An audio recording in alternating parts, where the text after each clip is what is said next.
गुरु चरण सरोज रज निज मन मुकुर सुधार। बरनउँ रघुबर बिमल जसु जो दायक फल चार। बुद्धिहीन तनु जानिके सुमिरौ पवन कुमार। बल बुद्धि विद्या देहु मोहि हरहु कलेस विकार। जय हनुमान ज्ञान गुण सागर जय कपीस तिहुँ लोक उजागर। रामदूत अतुलित बल धामा अंजनी पुत्र पवन सुत नामा। महावीर विक्रम बजरंगी कुमति निवार सुमति के संगी। कंचन वरण विराज सुबेसा हाथ वज्र और ध्वजा बिराजे। कांधे मूंज जनेऊ साजे। शंकर सुवन केसरी नंदन तेज प्रताप महाजगवंदन। विद्यावान गुणी अति चातुर राम काज करिबे को आतुर। प्रभु चरित्र सुनिबे को रसिया। सूक्ष्म रूप धरि सियहि दिखावा विकट रूप धरि लंका जरावा। भीम रूप धरि असुर संहारे रामचंद्र के काज सवारे। न्याय संजीवन लखन जियाए श्री रघुवीर हरषि उर लाए। रघुपति कीन्ही बहुत बड़ाई सहस बदन तुम्हरो जस गावे। बस कहि श्रीपति कंठ लगावे। सनकादिक ब्रह्मादि मुनीसा जम कुबेर दिगपाल जहाते। कवि कोविद कहि सके कहाते। तुम उपकार सुग्रीव कीन्हा राम मिलाए राजपद दीन्हा। तुम्हरो मंत्र विभीषण माना लंकेश्वर भय सब जग जाना। जुग सहस्र जो जन पर भानु। ओम आपदां प्रयतारं दातारं सर्वसंपादं। लोकाभिरामं श्रीरामं व्यो व्यो नमाम्यहम्। रामाय रामभद्राय रामचंद्राय मानसे।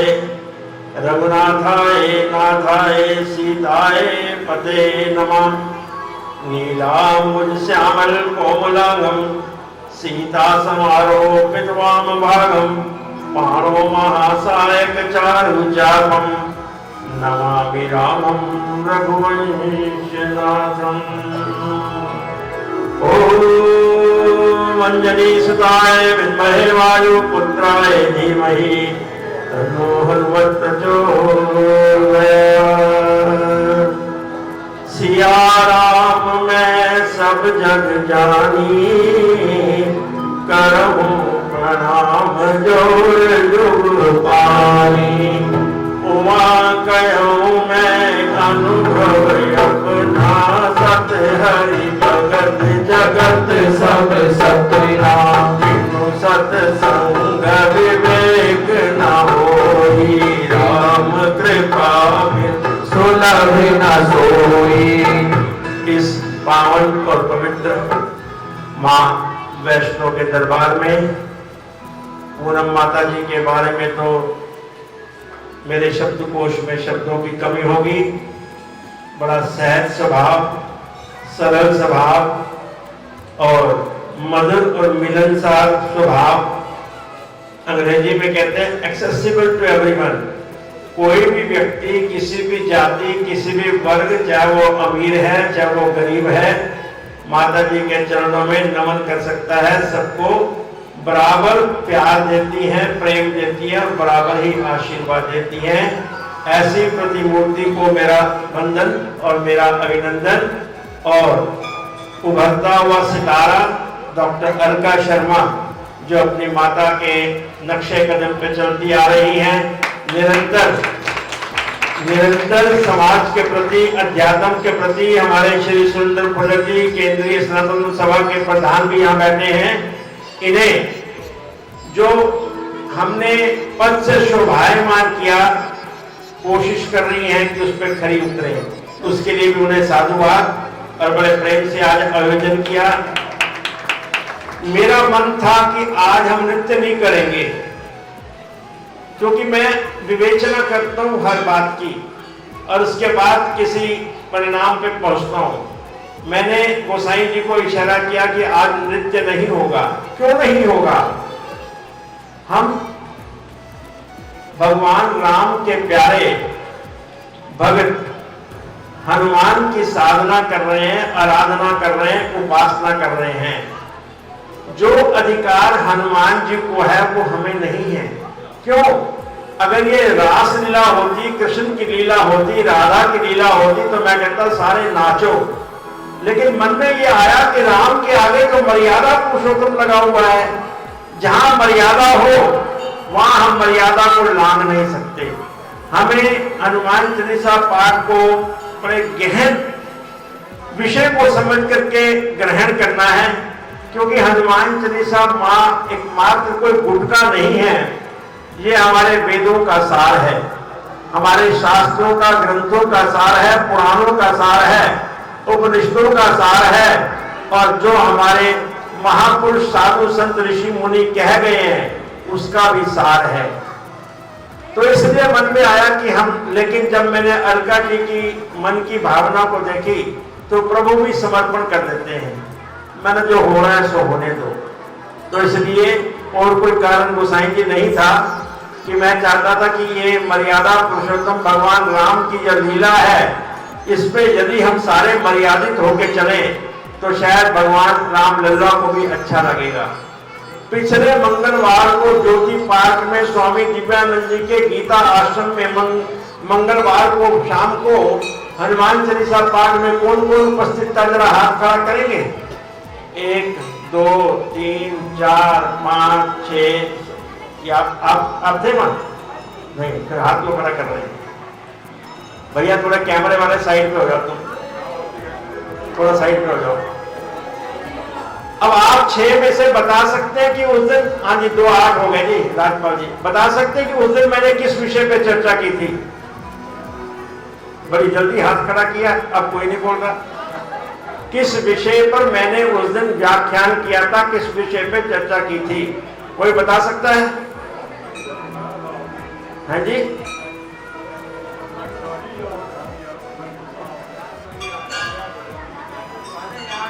याद नहीं है। यही तो भाग्य है हमारा कि हम आते हैं और सुन के एक कान से दूसरे कान से निकाल के चले जाते हैं। ये हनुमान चालीसा पाठ में बैठने का तरीका या सलीका नहीं है।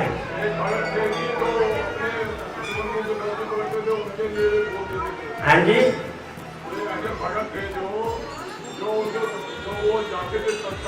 हाँ जी जी, एक विषय जो मैंने लिया था वो मैंने लिया था संत की परिभाषा और भिलनी का शबरी का चरित्र। याद है जी?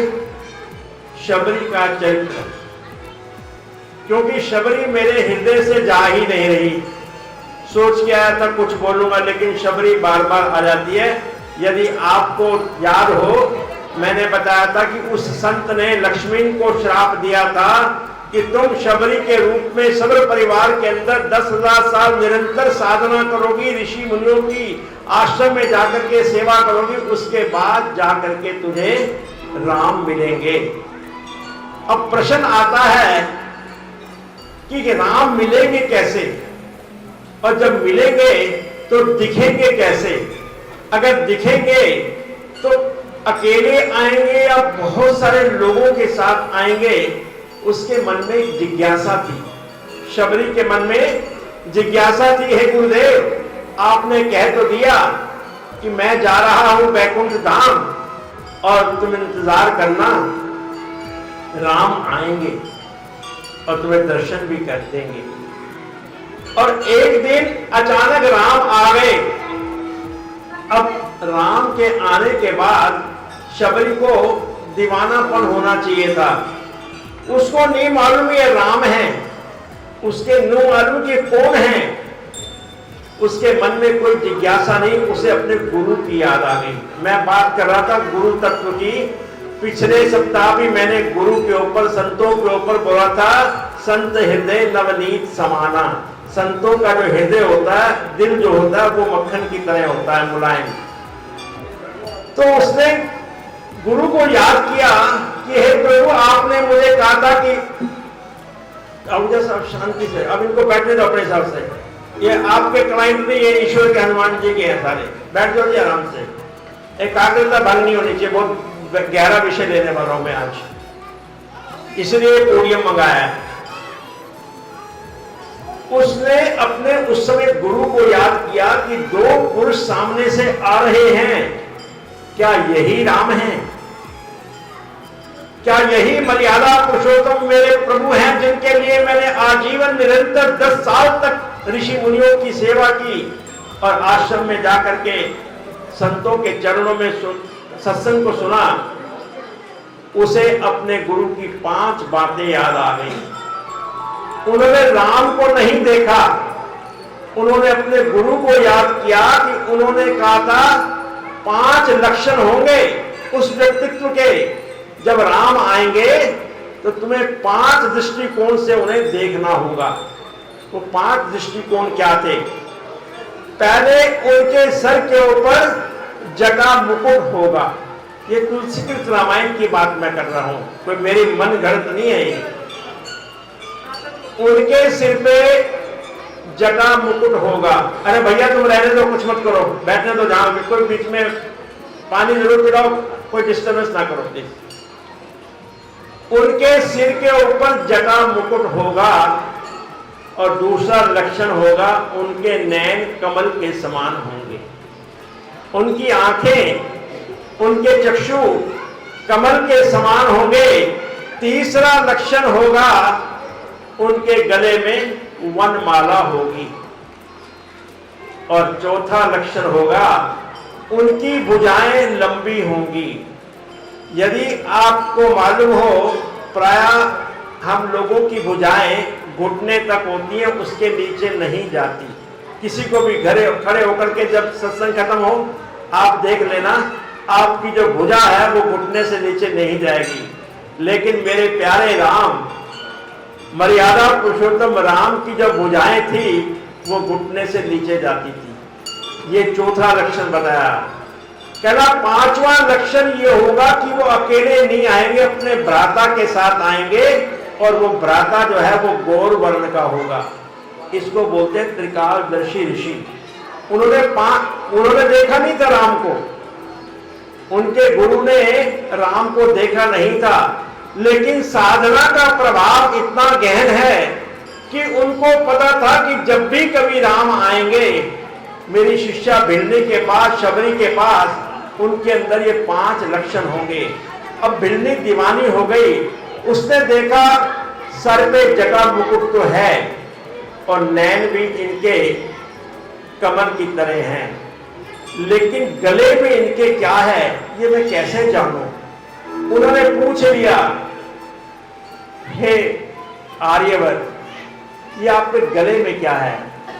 उन्होंने बोला, माता ये मेरे गले में वनमाला है। तो संतुष्टि हो गई कि मेरे 60% नंबर हो गए।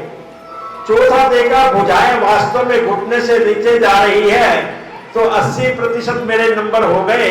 अब जो अंतिम परीक्षा है, ये कैसे मालूम हो कि ये कौन है साथ में?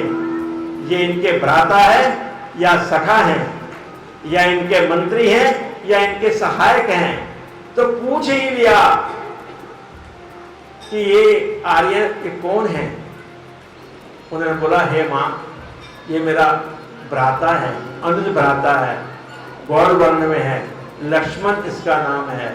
बस अश्रुधारा शबरी की आंखों में बह गई और साष्टांग प्रणाम करके, दंडवत प्रणाम करके ऐसे उनके चरणों में लिपट गई जैसे कई जन्मों का जीव अपने ईश्वर को, अपने ब्रह्म तत्व को प्राप्त कर गया हो।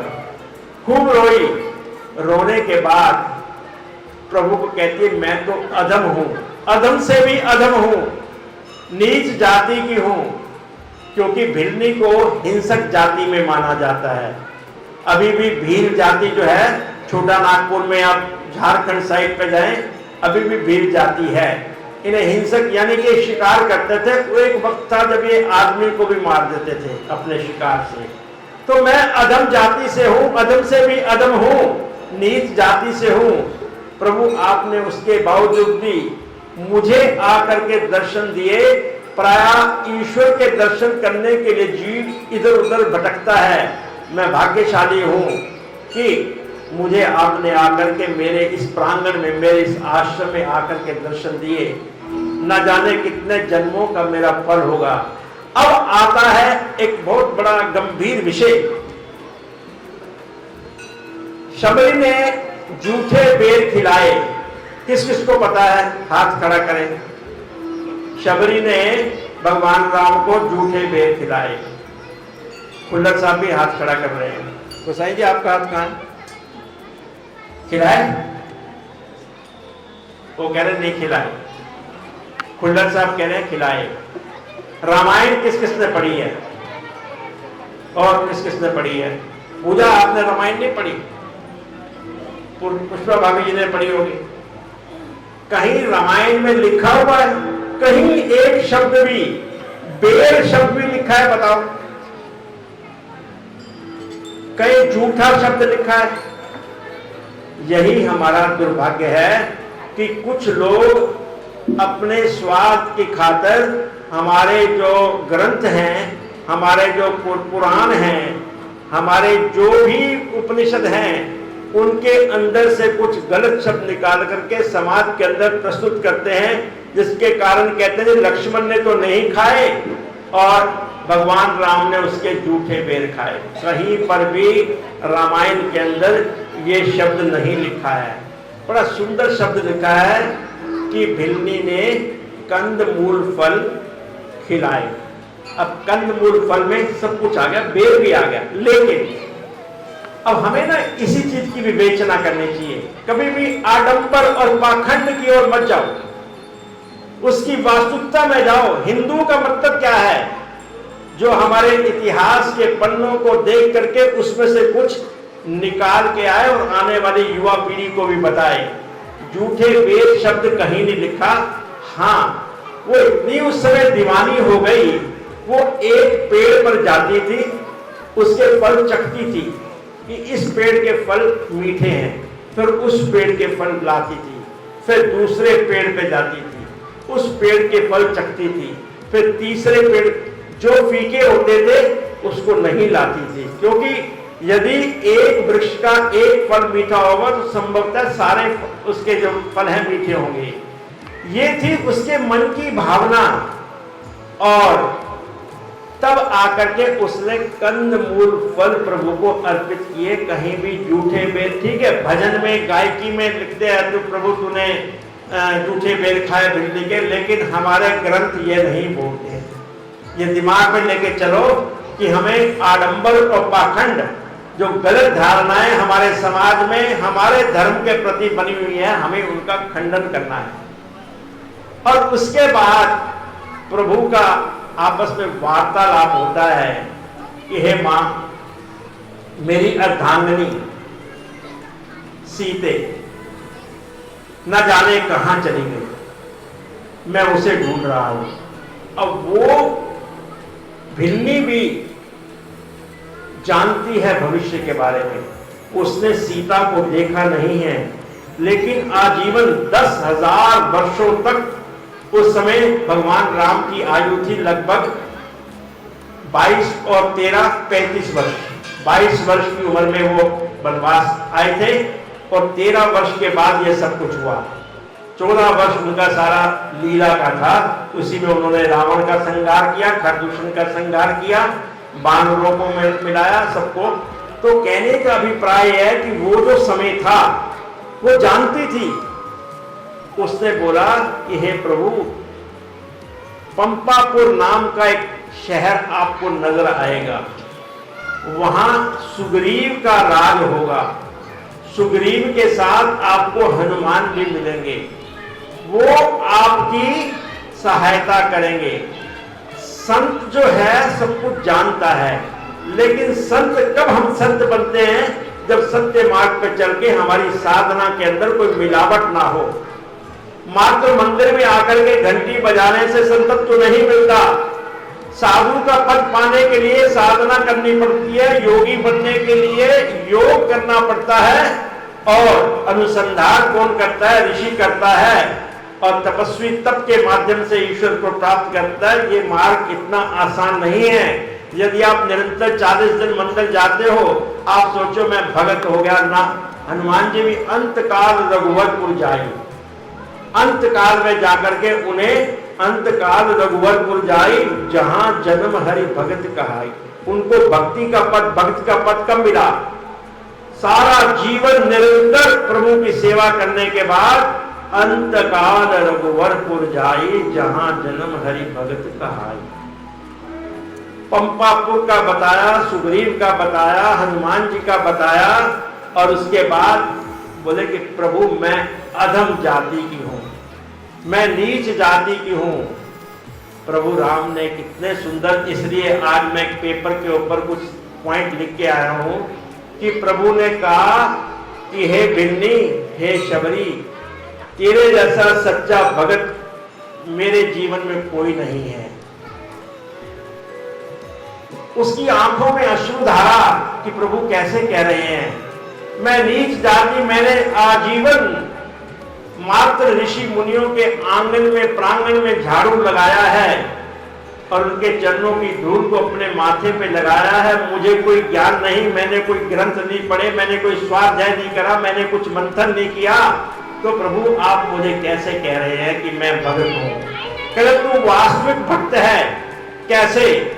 उन्होंने वहां पर तुलसीकृत रामायण के अंदर नवदा भक्ति, 9 प्रकार की भक्ति का जिक्र आता है। आप सब गौर से सुनना कि 9 प्रकार की भक्ति क्या है, उसकी मैं विवेचना करूंगा।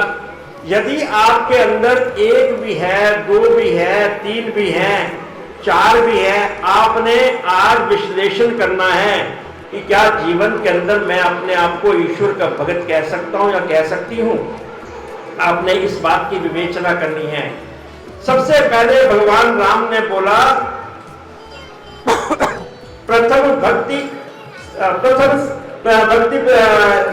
इसका अपना संतन का संगा। यदि आप जीवन के अंदर संतों का संग करते हैं तो ये पहली भक्ति है। आपने मन में सोचना कि क्या मैं मां वैष्णो के दरबार में जाकर के, साक्षात एक देवी वहां पर बैठी है पूनम माता जी, क्या उनके संग में जाकर के कभी बैठती हूं या बैठता हूं? विवेचना करना। आकर के मत्था टेक करके चले जाना वो एक औपचारिकता है। बैठने का मतलब है कि उनके यहां से कुछ ज्ञान लेके जाना है। कुछ तो उनके अंदर विशेषता होगी जो उनके हजारों लोग प्रतिदिन आकर के नतमस्तक होकर के उनके चरणों में उनसे आशीर्वाद लेने आते हैं। कुछ तो विशेषता होगी। दूसरी भक्ति उन्होंने कहा कि मेरी कथा में प्रेम होना चाहिए। अब मैं इस समय कथा सुना रहा हूं, अब हो सकता है आप में से 2-4 लोगों के हृदय के अंदर प्रेम हो उस कथा के प्रति, बाकी मात्र खाना पूर्ति, क्योंकि सीकरी जी मेरे मित्र हैं, मुझे तो यहां पर बैठना है। या मैं चलो एक हनुमान चालीसा पाठ की मुहिम चली आ रही है, कुछ गोसाई जी को जानते हैं, कुछ पंडित जी को जानते हैं, कुछ अलका की वजह से आए हैं, कुछ हमारे श्याम मंडली आई हुई है अपना पूजा की, तो उसका ना। यदि आपका ईश्वर की कथा में प्रेम है तो ये दूसरी भक्ति है। तीसरी भक्ति उन्होंने बताई कि गुरु की सेवा। हमारे में से आधे व्यक्ति तो वो होंगे जिन्हें गुरु की परिभाषा भी नहीं मालूम होगी, क्योंकि पाखंडी व्यक्ति को भी गुरु बनाना पाप है। और यदि आपको वास्तव में सच्चा गुरु मिला है तो उसकी सेवा भी भक्ति है। क्योंकि बहुत से ऐसे लोग यहां बैठे हैं जिनका कोई गुरु है ही नहीं, वो खुद ही गुरु है, वो महागुरु है। लेकिन अध्यात्म के मार्ग पे चलने के लिए, जैसे हम संसारी शिक्षा ग्रहण करने के लिए अपने अध्यापक के पास स्कूल में जाते हैं, ऐसे जीवन के अंदर अध्यात्म को ग्रहण करने के लिए हमें गुरु का होना बहुत जरूरी है।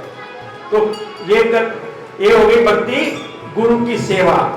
चौथी भक्ति है कपट छोड़ करके मेरे गुणों का व्याख्यान करना। ये प्रभु कह रहे हैं, गीता के अंदर भी प्रभु ने यही बोला है कि मेरे सिवा और संसार में मैं ही ब्रह्म तत्व हूं, वही राम है, वही विष्णु है, वही ब्रह्म तत्व है, वही कृष्ण है। तो मेरे सिवा कुछ और व्याख्यान ना करना। और पांचवी भक्ति का है मेरे मंत्र का जाप, मेरे मंत्र का जाप। हनुमान जी का मंत्र किसने लिया? विभीषण ने। हनुमान चालीसा पाठ में आता है, बताओ जी, तुम लोग मंत्र देखा? तो उस समय हनुमान जी को विभीषण ने गुरु माना, तो वो मंत्र विभीषण माना। लंकेश्वर भय सब, जैसे ही उनका मंत्र मान लिया लंकेश्वर डर गया। देखिए मंत्र की ऊर्जा, मंत्र की प्रतिक्रिया। तो जीवन भगवान कह रहे हैं कि मेरे मंत्र का जाप करना। और छठी भक्ति है इंद्रियों का विग्रह, अपनी इच्छाओं को नियंत्रण करना। हनुमान जी के बारे में आता है, जय जय जय हनुमान गोसाई। गोसाई मीन्स गो कहते हैं इंद्रियों को, साई कहते हैं मालिक को। जो अपनी इंद्रियों का, अपनी इच्छाओं का मालिक है, जो अपनी इच्छाओं के ऊपर नियंत्रण कर सकता है, वो गोसाई है। तो यहां पर कहते हैं इंद्रियों का विग्रह करने का मतलब भगवान राम कहते हैं जिस व्यक्ति ने अपनी इंद्रियों को वशीभूत कर लिया और अपनी इच्छाओं को सीमित कर लिया, वो भी मेरा भक्त है। और सातवीं भक्ति के बारे में क्या कहते हैं? संतों को मुझसे अधिक जानना। अब देखो प्रभु कह रहे हैं कि मेरे से अधिक कौन बड़ा है? संत, क्योंकि वो सत्य मार्ग पे चलता है। संत आपको नजर आता है, ईश्वर आपको नजर नहीं आता है, क्योंकि उसको देखने के लिए एक तीसरी आंख चाहिए। वो रात रात में आंख नहीं खुलती है, उसके लिए आजीवन न जाने कितने जन्म लेकर के मूलाधार चक्र से लेकर के सहस्त्रार तक पता नहीं कब जाकर के हमारी कुंडलिनी जागृत होती है। कईयों को कई जन्म लग जाते हैं। तो अतः उन्होंने बोला कि मेरे से अधिक संतों को जानना है। और आठवीं भक्ति उन्होंने बताई है संतोष, सेटिस्फैक्शन। आज कोई भी व्यक्ति, मैं भी आपके साथ हूं, संतुष्ट नहीं है। इच्छाएं बढ़ रही हैं, प्रतियोगिता बढ़ रही है। मेरे पड़ोसी का जो मकान है वो 4 बेडरूम है, मेरा 2 बेडरूम है। तो बस घर के अंदर श्रीमती जी ने प्रतिदिन आकर के कान भरने शुरू कर दिए, देखो जी हमारा क्या स्टेटस कम है, आपकी तनख्वाह तो उनके बराबर है। वो डेली पॉइजनिंग जहर बनना शुरू कर दिया। और जिसके फलस्वरूप आदमी बेईमानी भी करता है, रिश्वतखोरी भी करता है, गलत काम भी करता है। जो ईश्वर ने दिया है उसमें संतुष्ट रहना भी भक्ति है। व्यक्ति को a man who is satisfied with whatever God has given, जो ईश्वर ने दिया है उससे संतुष्ट है, तो वो भी भक्ति है। और नवी भक्ति है सरलता और मेरा भरोसा करना। अगर मैं कह रहा हूं ईश्वर है, यदि आप विश्वास करते हैं, ये भी भक्ति है। बिना भक्ति के ईश्वर की प्राप्ति नहीं होती। और ईश्वर प्राप्त करने के लिए, भक्ति के लिए जो भगत आपको उस सत्ता के बारे में बता रहा है, तो उसकी बात को मानना भी भक्ति है। इस प्रकार प्रभु राम ने 9 प्रकार की भक्ति की चर्चा की है। नवदा भक्ति, यदि आपके घर में रामायण है, मैं अलका जी से प्रार्थना करूंगा, मैं आपको गोसाई जी के माध्यम से कुछ रामायण यहाँ पर भेजूंगा। आप यहाँ भी जगह है, वहां पर उस रामायण को रखो। आप जब भी आपको मौका मिले, आधा घंटा 15 मिनट, आप उसका स्वाध्याय पढ़ने के लिए आओ यहाँ पर, क्योंकि घर में माहौल नहीं बनता। मंदिर इसी कारण बने थे। मंदिर का अभिप्राय है मन के अंदर जाने के लिए जो स्थान है वो मंदिर है। यदि आपने वास्तव में भक्ति रस का आनंद लेना है, ये नवदा भक्ति 9 प्रकार की भक्ति का वास्तविक रूप देखना है, तो आपको रामायण पढ़नी होगी। और मैं यहाँ पर 3-4 सेट भेज दूंगा, आप यहाँ पर रखो और आराम से जो भी आए व्यक्ति आधा घंटा बैठे, पढ़े और उसका स्वाध्याय करे। और मन में शंका भी हो सकती है। मेरा ये यहाँ पर 5वां-6वां चक्कर है। अगर कोई मन में आपके जिज्ञासा है, आप लिख के रखो, अलका जी भेज देंगी, मौका लगेगा जब पता चलेगा कि बहुत सारे प्रश्न आए हुए हैं तो आकर के हम आपस में उसकी चर्चा करेंगे। मैं कोई ज्ञानी नहीं हूँ, मैं कोई साधु नहीं हूँ, लेकिन अगर मुझे मां सरस्वती ने शक्ति दी और ईश्वर कृपा हुई, कोशिश करूंगा कि आपकी शंका का निवारण करूं। तो पंपापुर पहुंच गए प्रभु, और पंपापुर जाकर के वहां पर हनुमान जी का मिलना, हनुमान जी के माध्यम से सुग्रीव का मिलना, और सुग्रीव के माध्यम से मां सीता के गहने मिलना। जब प्रभु राम मिले तो सुग्रीव ने क्या कहा कि प्रभु, एक महिला एक पुष्पक विमान में जा रही थी, उसने ऊपर से कुछ अपने जेवर आभूषण नीचे फेंके थे, देखो कहीं यही तो नहीं है। जैसे प्रभु ने आभूषण खोले, वो पोटली खोली, तो लक्ष्मण से कहते हैं कि हे लक्ष्मण, पहचानो, क्या ये कुंडल तुम्हारी भाभी के हैं? अब लक्ष्मण जी ने क्या उत्तर दिया? मैंने हारे हैं, देखे माता के कान नहीं, मैं तो बिच्छुओं का सेवक हूं, कुंडल की मुझे पहचान नहीं। ये है देवर भाभी का चरित्र। उस व्यक्ति ने जीवन के अंदर मां सीता को आंख से आंख मिलाकर के नहीं देखा था, कि अपने आप को दास समझा, अपने आप को पुत्र समझा, और सदा उनकी निगाहें उनके चरणों में रहती थी। उनके चरणों में जो बिच्छू होते थे वो उसकी तो उनके पहचान थी, लेकिन कुंडल की उनको पहचान नहीं थी।